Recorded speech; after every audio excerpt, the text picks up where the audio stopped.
अजेय संकल्प शक्ति के धनी ग्लेन कनिंघम। हेलो डॉक्टर, मैं कुर्सी पर बैठकर नहीं चलूँगा। मेरी इच्छा पैदल चलने और दौड़ने की है। छोटे बालक ग्लेन ने 3 पहिए वाली कुर्सी पर बैठकर कहा। हाँ बच्चे, मैं तुम्हें पैरों से चलने या दौड़ने के लिए कब मना करता हूँ? वह समय तो आने दो। डॉक्टर को ये उम्मीद नहीं थी कि ये बालक कभी अपने पैरों से भी चल सकेगा। उसकी दोनों टांगें बेकार हो गई थी, पर डॉक्टर बच्चे के सामने कोई बात कहकर उसका दिल नहीं तोड़ना चाहते थे। बालक ग्लेन कनिंघम अमेरिका के कैंसास राज्य के एक छोटे से गांव में पैदा हुआ था। ये सन 1909 की बात है। माता पिता की आर्थिक स्थिति बड़ी खराब थी। ग्लेन अपने बड़े भाई फ्लाइड के साथ हर रोज़ विद्यालय जाने लगा। अध्यापक ने इन दोनों भाइयों को एक काम सौंपा।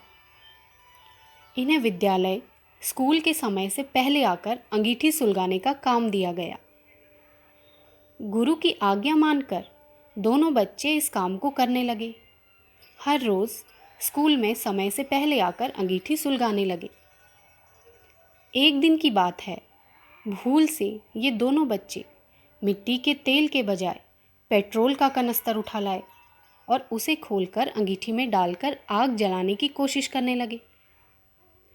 अंगीठी की गर्मी से वो कनस्तर फट गया और पूरे कमरे में आग ही आग लग गई। विद्यालय का चपरासी दूसरे कमरे में झाड़ू लगा रहा था। ये दोनों बच्चे बुरी तरह जल गए। उन्हें तुरंत ही हॉस्पिटल पहुंचाया गया, लेकिन डॉक्टरों की कड़ी मेहनत के बाद भी ग्लेन के बड़े भाई फ्लाइट को बचाया नहीं जा सका। ग्लेन को हॉस्पिटल से घर लाया गया, पर आग में जलने की वजह से उसकी टांगें तो बेकार हो चुकी थी। उसकी माँ हर रोज़ घंटों तक उसके पैरों की मालिश किया करती थी। जब माँ थक जाती तो अपने हाथ में तेल लेकर ग्लेन खुद ही मालिश करने लगते। 4 महीने के इन उपचारों के बाद उसके पैरों में खून का दौरा होने लगा और उसने धीरे धीरे चलना शुरू कर दिया। परिवार के लोगों को ही नहीं, बल्कि डॉक्टरों तक को आश्चर्य हुआ और उन्होंने माना कि इंसान अपनी संकल्प शक्ति के द्वारा कठिन से कठिन परिस्थितियों पर भी विजय प्राप्त कर सकता है। ग्लेन दुनिया में शान की जिंदगी जीना चाहता था।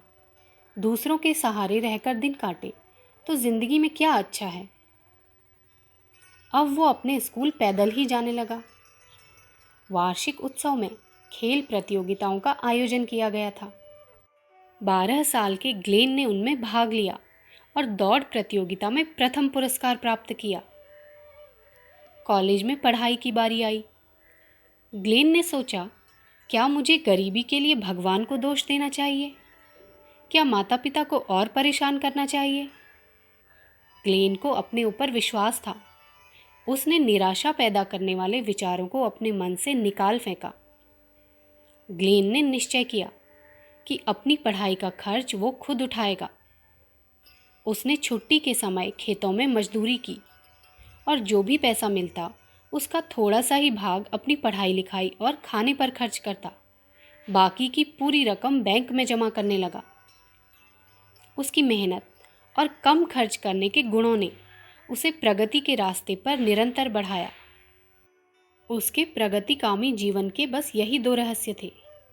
ग्लेन जिस किसान के यहाँ मजदूरी करता था, उस किसान को एक बार रुपये की ज़रूरत पड़ गई तो ग्लेन ने बैंक से निकालकर उसे कर्ज दे दिया।